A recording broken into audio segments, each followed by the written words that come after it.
Bienvenue dans l'émission Bref de poésie du mercredi 12 février.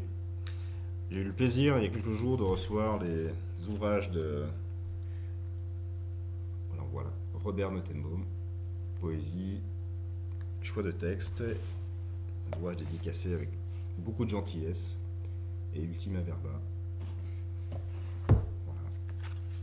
Je pense qu'une partie d'entre vous connaissent la poésie de Robert.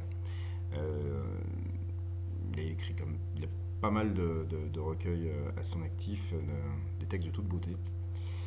Et je mettrai dans le descriptif sa bibliographie, aussi une courte biographie en fait de Robert.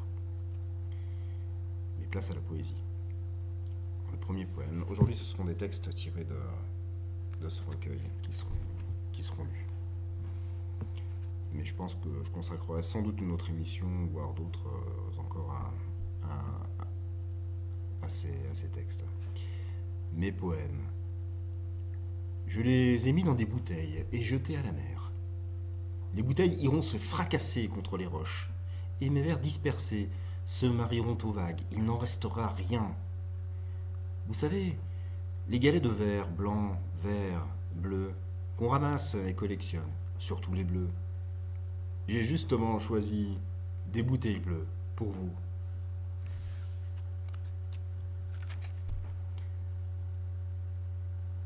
Au pas d'un loup blessé. Au pas d'un loup blessé, j'irai dans la forêt profonde, à l'abri des ombres chaudes. Dans les feuilles tombées qui lentement se recomposent, je veux en elles me confondre. Le jour levé, moi disparu, elles me seront une tombe, aux rêves enfin tus.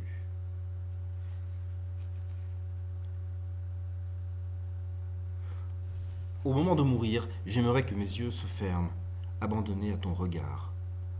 Leur lueur affaiblie rejoindra ta lumière, comme la rivière le fleuve, leurs eaux se mêlant dans leur parcours jusqu'à la mer.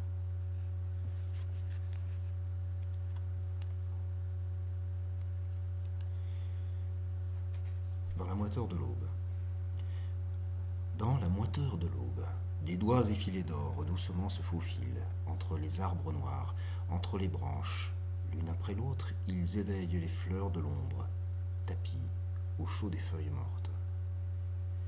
Dès l'orée des frondaisons obscures, on le devine, le jour va éclater.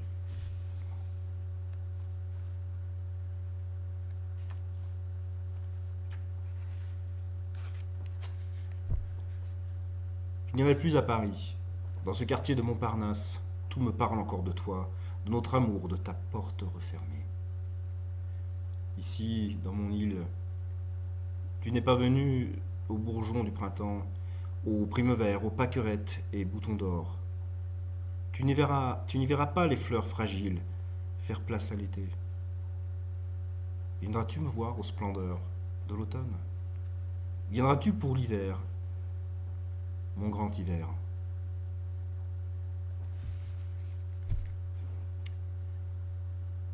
Je t'envoie ces chocolats pour que jour après jour, tu penses encore à moi. Un peu d'amertume et beaucoup de douceur parfumant notre amour. Le temps d'une bouchée sans ralentir ton pas.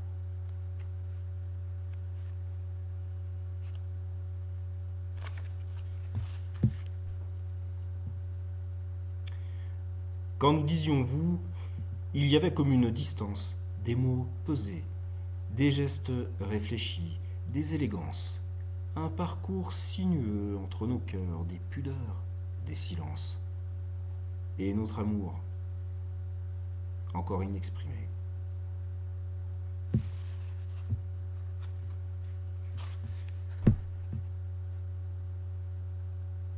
Poète, vraiment, ça devient trop difficile, alors bientôt je me tairai, je désapprendrai les mots.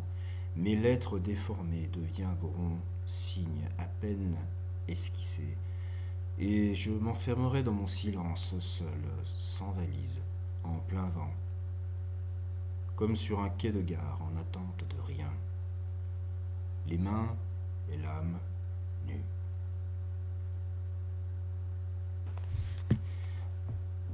S'il me faut hausser le ton, forcer ma voix pour que vous m'entendiez un peu, alors je préfère encore me taire.